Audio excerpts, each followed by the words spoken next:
ดูนะครับ โอ้โห โอ้โหอยู่เองกับปลาแค่นะครับ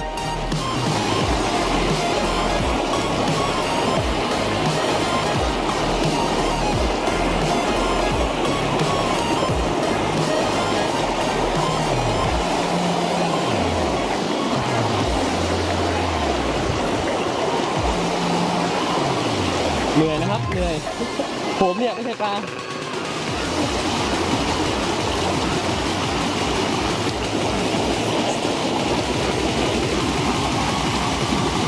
มาเถอะนี่น่าจะไซส์2นะครับดูจากประสบการณ์นะ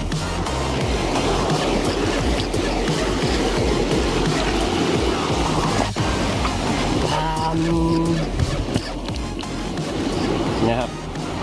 อีกก๊อกรัวนะครับฝากผลงานด้วยนะครับ